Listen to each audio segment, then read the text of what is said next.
ତମେ ଦୀନବନ୍ଧୁ ରାଉତରାୟ? ଆଜ୍ଞା ଆଜ୍ଞା ବସନ୍ତୁ ଆଜ୍ଞା ଏଠି ଆଜ୍ଞା ବସୁନାହାନ୍ତି ବସନ୍ତୁ ଆଜ୍ଞା ଅନି ଏ ମ୍ୟାଡାମ ପାଇଁ କିଛି ନା ନାଇଁ କିଛି ଦରକାର ନାହିଁ।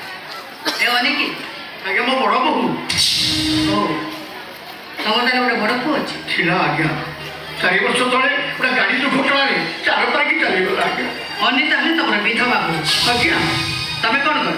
ଆଜ୍ଞା ଚାଷ ଛଡ଼ା ଆଉ କ'ଣ କରିବେ ଆଜ୍ଞା ତମର ଆଉ କେତେଟା ପୁଅ ଝିଅ ଅଛନ୍ତି? ଝିଅ ନାହାନ୍ତି ଆଜ୍ଞା ଆଉ ପୁଅ 2 ଜଣ ମଝିଆ ପୁଅଟା ଇଞ୍ଜିନିୟର ଆଉ ସାନ ପୁଅଟା ମୋ ସାଙ୍ଗରେ ଚାଷବାସ କରେ।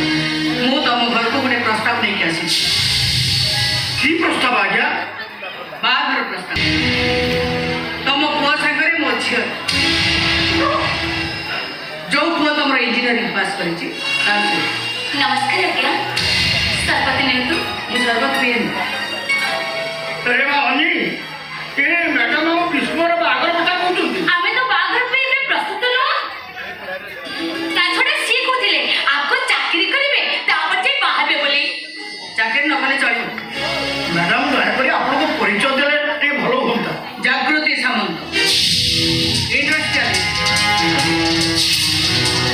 କଳିଙ୍ଗ ନଗରରେ ଆମର ଷ୍ଟିଲ୍ ପ୍ଲାଣ୍ଟ ଅଛି। आज्ञा आपण एते बड़ लोक ये गरीब घरे झियो बात ସେଇଟା ମୋ ଝିଅର ଇଚ୍ଛା। ବିସ୍ମୟକର ଆପଣ ତ ଝିଅକୁ ଜାଣନ୍ତି। ବରଂ କୁହ ମୋ ଝିଅ